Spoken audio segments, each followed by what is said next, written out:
Hello there, YouTube, and welcome to a brisk 48 degree, what are we, Wednesday the 11th of June. Whew. It's 48, it's made it up to a whopping 54. Not a big temperature difference between last night and this morning. Crazy. It's not supposed to rain, it's just definitely cloudy out here at the moment, which actually kind of, I don't know, nice. It's nice to just kind of have one of those every once in a while. Just don't rain on us and mess everything up, but you need rain every once in a while to dust things off and keep things green. But anyway, I'm just thinking how cold I am sitting here.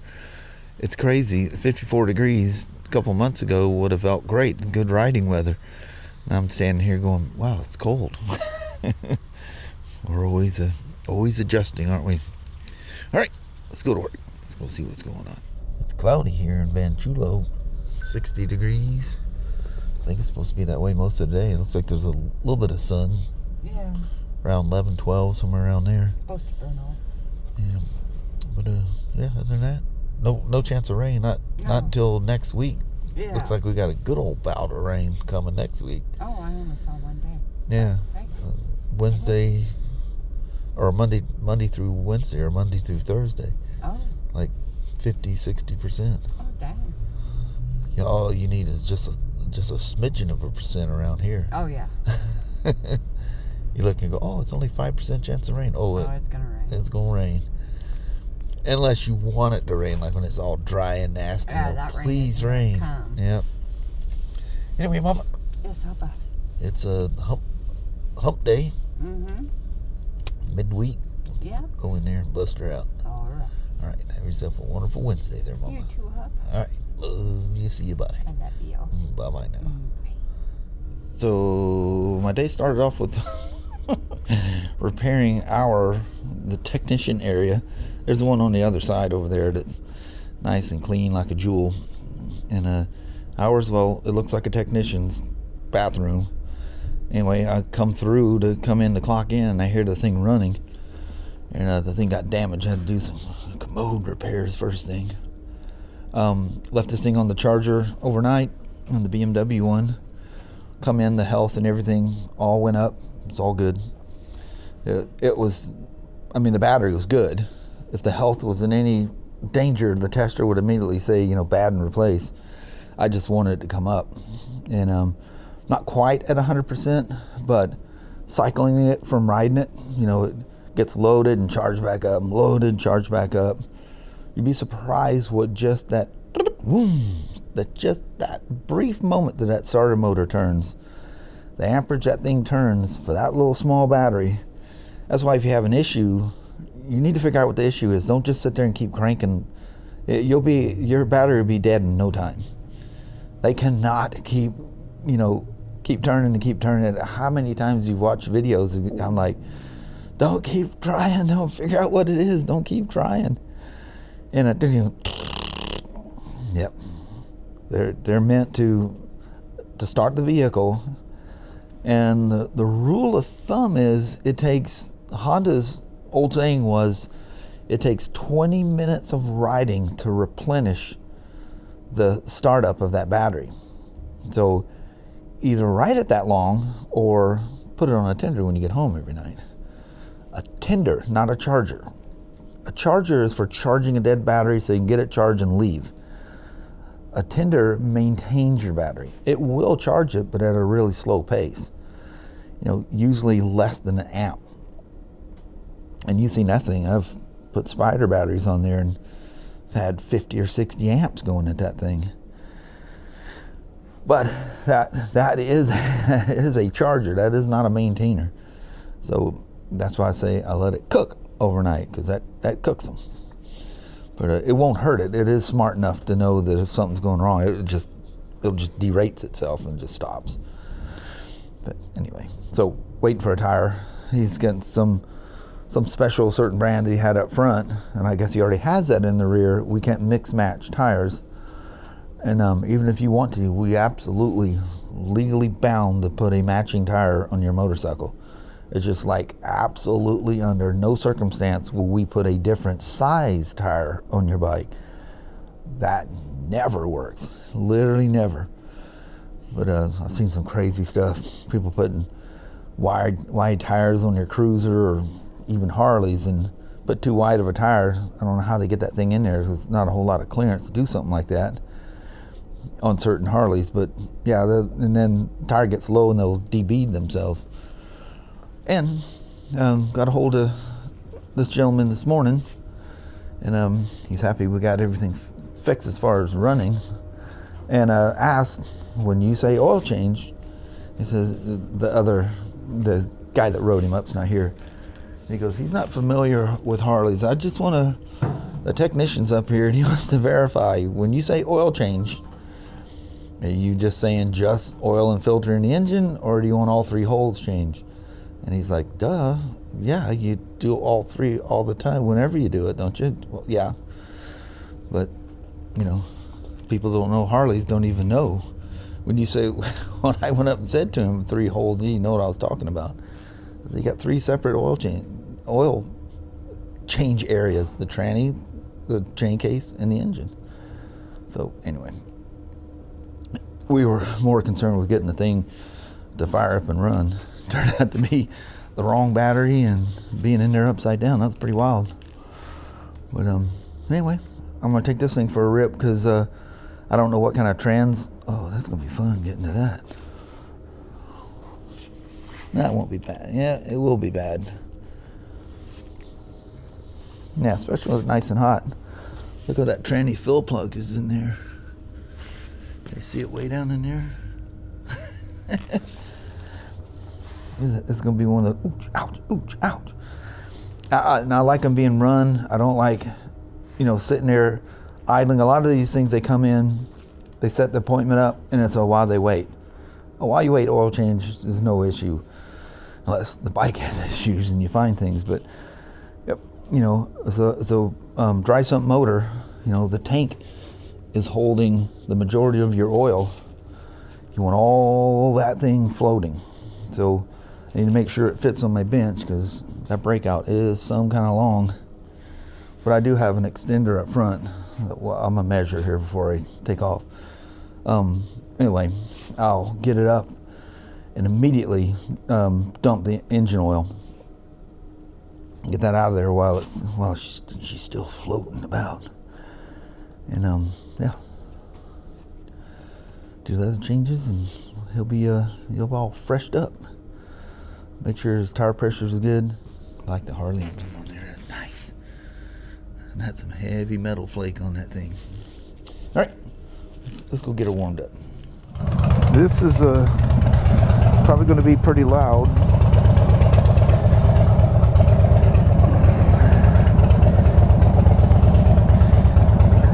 We'll work it out. Ooh, that clutch needs to be adjusted. Yeah, you think? Well, I'll get that done while I'm... Oh, yeah, it's right off the bar, too. I'll get that done while I'm doing the chain case oil. We'll do it the proper way. So, these big old wide tire things, they handle like crap. I don't care what it is. All of them I've ridden, even the Ducati Diablo, just horrible. So anyway, I thought, well, I better check the tire pressure on these things because who knows where they're at. Oh, sensitive throttle too. So yeah, so it's 3642, just like a lot of BMWs, and I want to say isn't my Pan America 3642? I know Harley likes putting 40 in the rear, but I think it's 3642 on the Pan America. BMWs, all that stuff. Anyway, this is 3642. You can read it right off of the frame. 23 in the front, and I think it had 30. I think it was 34 in the rear. So yeah. Oh, and speaking of low tire, that's just the funkiest feeling in a turn. Because, you know, you got this big round tire, so the contact patch moves. You know, the contact patch on, you know, any tire is because it's round. Look at that thing. I literally tightened that thing and it just came loose. I thought that guy was going straight across. He had no turn signal on. But anyway, that Spyder is sitting downstairs. It was purchased late last year from our bin store, our sister store in Oregon, and so anyway, it looks like it's got just shy of 1,000 miles on it, so it's been ridden. So out of clear blue nowhere, suddenly, at, you know, 75 and above, it feels very, very twitchy, and it feels rough going down the freeway. He says it feels like he's kind of riding on rumble strips on the freeway. I look at them front tires, and I grabbed a torque wrench. There was 2 out of 6 lugs that were just shy. I mean, I got a little movement before it hit 77 foot-pounds. So, God, that is the strangest feeling. Let me finish the tire thing here first. So, you know, even the sport bike tire is pretty wide. You know, it's changing. It's not center of the bike anymore. The contact patch moves to the side as you're in a turn. Well, when it's, you know, as wide as a jacked up 4x4 tire back there, it that changes a lot. So the center point as far as the contact patch is out here on the edge of the swing arm almost. Well, when the front tire is not doing the same, that gives you a very, very uneasy feeling. I don't know how he was riding this thing. The right mirror was literally just flipping around in circles. When I snugged the left down, it looks like some eBay special mirrors. The grips seem kind of like aftermarket too, but they're working.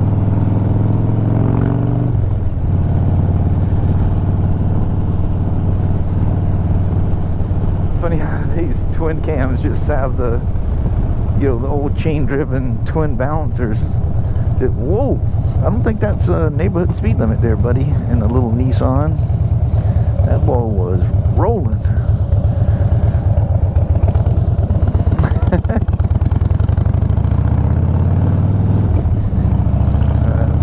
That distracted me.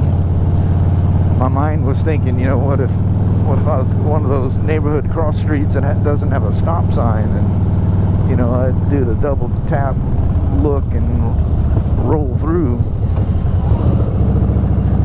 But they're crazy smooth though.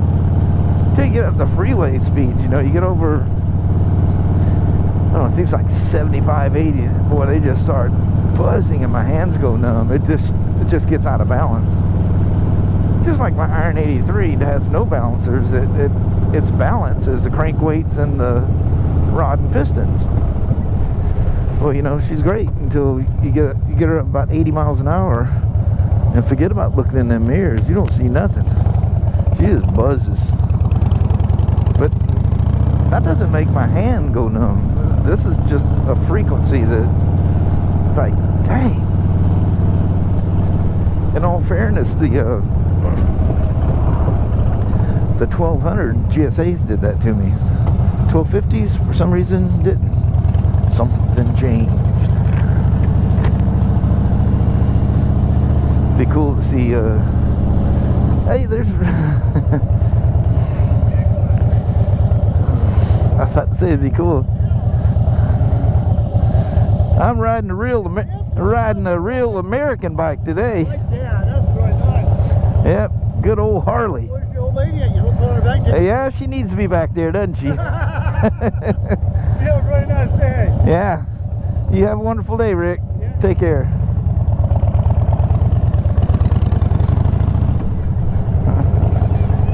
Yeah, do a wheelie.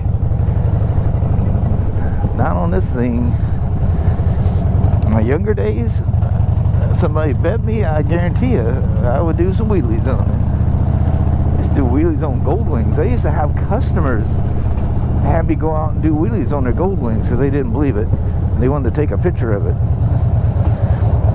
with their little, you know, 110 camera or SLR. There was no digital back in them days. Yeah,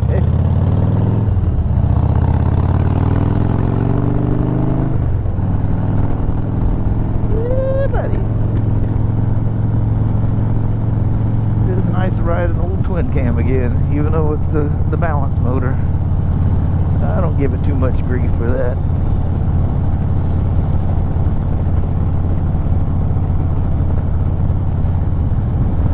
You know, what's funny is what seems weird is the Softail, like my Slim, the Softail motors all have a dual counterbalancer, where the touring bikes have, it's gear driven, and the touring bikes have a single gear driven counterbalancer, no chains, nothing to deal with there. But what's funny is the Slim has a little more attitude than the touring bike, so, and they worked at that. If you study that, the Milwaukee 8s, they worked at that for a bit. They wanted that to have that little bit of feel to it. I absolutely love it. Oh, that's about, oh, look at that bus. Technically, that bus ran that light. Well, he ran red, I guess it's true. And this bus behind me, when I pulled out, that thing was moving. I think it's 35 through there. I don't think I was going 35. Actually, it's 45.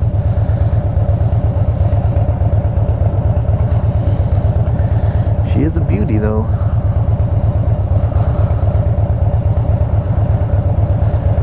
If I had it, I'd keep it. Great big old funky fat tire and all. Except you'd have to sell it or take out a loan to change the tire, I think, when the day comes. Find somebody that's got a tire machine that can handle a tire that big. Should we do the alley thing? Man, that clutch is it's just right off the bar. I'll end up eating the clutch out of this thing for too long. I bet his chain case oil isn't pretty. The thing is right on the deck. I mean, the second I let go, I feel I think it's literally in the friction zone, because it shouldn't grab that soon. Very beginning of it, at least. Oh, there, Toyota guy. Where's the fire, buddy? All right, let's not get tagged by a... Oh, look, he's coming on fast, too. Holy moly, that's a school bus. I bet you they're empty. Are they empty? Yeah, there's service, but still.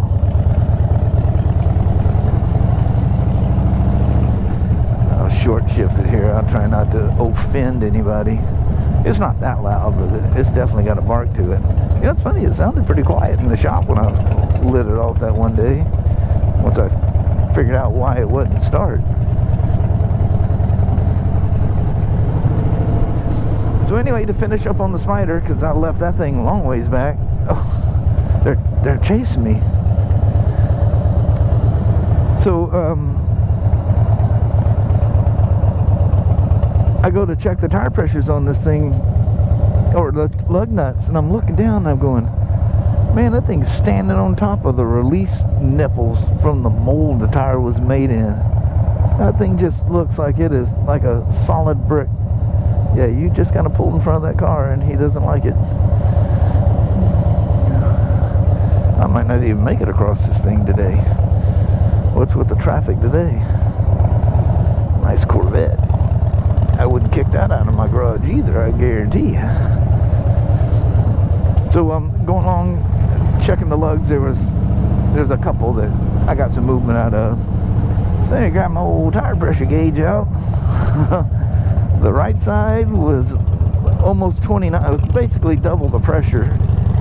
F3s are 15 up front, 28 in the rear. So the right side was basically 30. The left side was about 28. The rear, perfectly, or yeah, 28. I mean, way high, super high. The rear was exactly at 28 like it's supposed to be.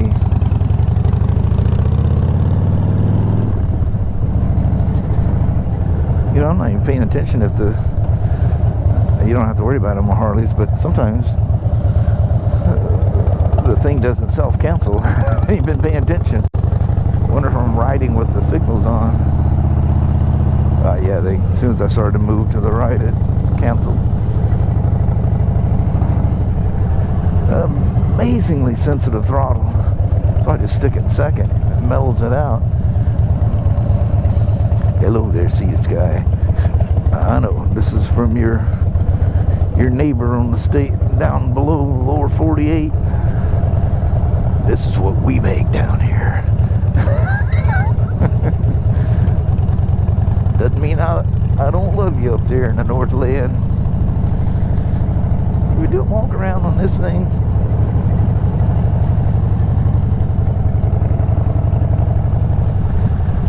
We'll even let her sit there and idle. How about that?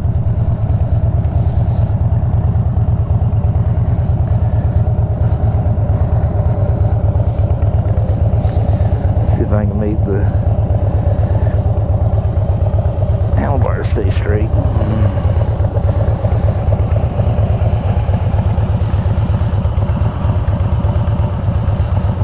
He's got a phone charger, or I don't know, that's the USB-A. I don't know what he's got going on there.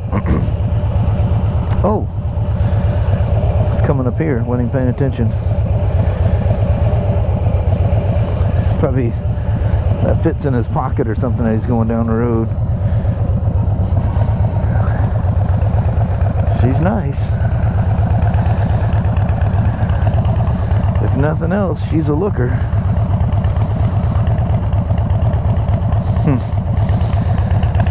Beautiful color. Love that metal flake.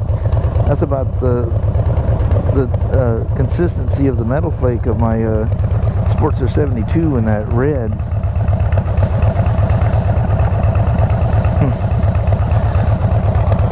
Does this thing got ABS? Yeah, she's got ABS. I was looking at, oh yeah, there's a sensor right there. She's got ABS. Alright, so it's about 6 feet from, you know, contact patch to contact patch, and I've got about 7.5 feet worth of rack, so that 21 inch may, but I should be safe. Get her on the rack and get some fluid changed while she's nice and smoking hot and everything's floating in the oil. That seat is just amazingly comfortable. She's super low to the ground too. Come on, gal. Come on now.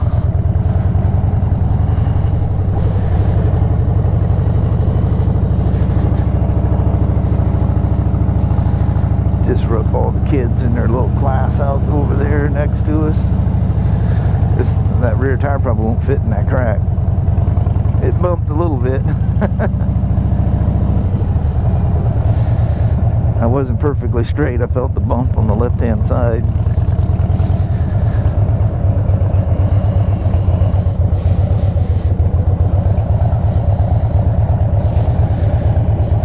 Good old hogging dog. Not a whole lot more things on two wheels that's more pleasing to ride.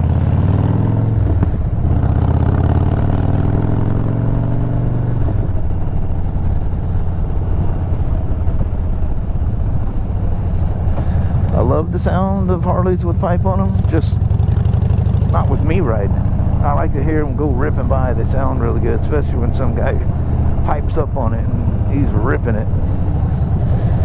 You can tell when they're too nice, it just sounds so good. But I'm just not into all that racket. My days of doing that are over. Leave that to the kids. Yeah, look at that. I just literally can't put it in neutral. So I'm going to roll at that. And if I got enough time, I'll snap on and talk about this thing a little bit. Whew, that's bright.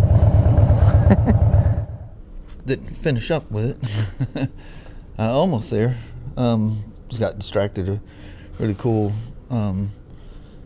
gentleman. His wife rides a Spyder Rides guy, and he rides a Honda Goldwing. And they travel about. And boy, that clutch was off by a mile. Of course, you know, to adjust the throw out down here, you got to loosen the cable. To do that properly, that thing, I think, oh, I need to check that too. That's loose on there.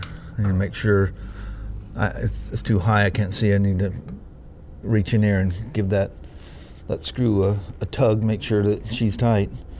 I lubed this unbelievably annoying squeaking side stand, jiffy stand. But the chain case is done, and I started to put oil in there, but got sidetracked. So I'll put the 3 in there, run it, and then and I've got about 28 ounces in the transmission. But all the transmission and the engine has to be tested on the jiffy stand. So I'll do that in the morning.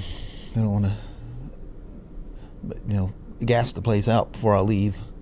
One of those O2 sensor things may go off or something. Not that this thing smells that bad, but the tranny and chain case oil actually look really good. I always put new O-rings and reseal them, but the tranny O-ring, well, she's boogered up good, and there was signs of weepage down there too. So anyway, been busy dealing with other stuff, more than working on the Harley. This wasn't even on my schedule. I'm just getting ahead of the game here, and she's a beauty. But on that, got about 18 minutes before it's time to roll out of here. Thought I'd just leave you. I said I would probably talk about this thing when I was in here, but never did. But yeah, everything's cool. Only thing jumped out was the clutch adjustment. I don't know where the cable was, because you throw that all off. When you take it off, you just have to redo it. But I got the important thing is the throw out is correctly adjusted, and then you do the same with the cable. That's that. So on that, we're gonna bounce. Next thing you know, we're gonna be standing there at the house saying a goodbye vlog. How about that? Well, hello there, YouTube. Nice and pleasing. It's like 65 degrees out here. It's nice. I didn't take Sasha for a walk last night, and Kelly, when it was too late, you know, by the time Kelly fell asleep, she said that Sasha was out there just wooing away. She wanted to go on her walk, and I just feel terrible. I'll take her tonight. I'm supposed to anyway, but I ran up and down that hill yesterday so many dadgum times. It was tuckered. I more than made up my half-hour walk, I can tell you that. Mm-hmm. But that's in addition, because I go up and down that hill every day anyway. So anyway, I'll take her tonight. But anyway, that was fun. Dusted off some old SAE tools that I haven't used in a while at work. It's fun working on Harleys. They're actually fun to work on. You know, they're just simple enough, and things don't break on them. You know, you just gotta take care of your service stuff, and they'll live long and prosper. You know. But anyway, I think on that we're gonna roll. Alrighty. Well, thank you guys so much for watching. We really do appreciate it. We will talk to you tomorrow. Same smoke time, same smoke channel. Don't forget to give her a thumbs up. You guys have a wonderful Thursday or Friday. Heck yeah. All right. We'll do this again tomorrow. We'll see you in the morning. We'll see you then. Thanks for watching now. Bye-bye.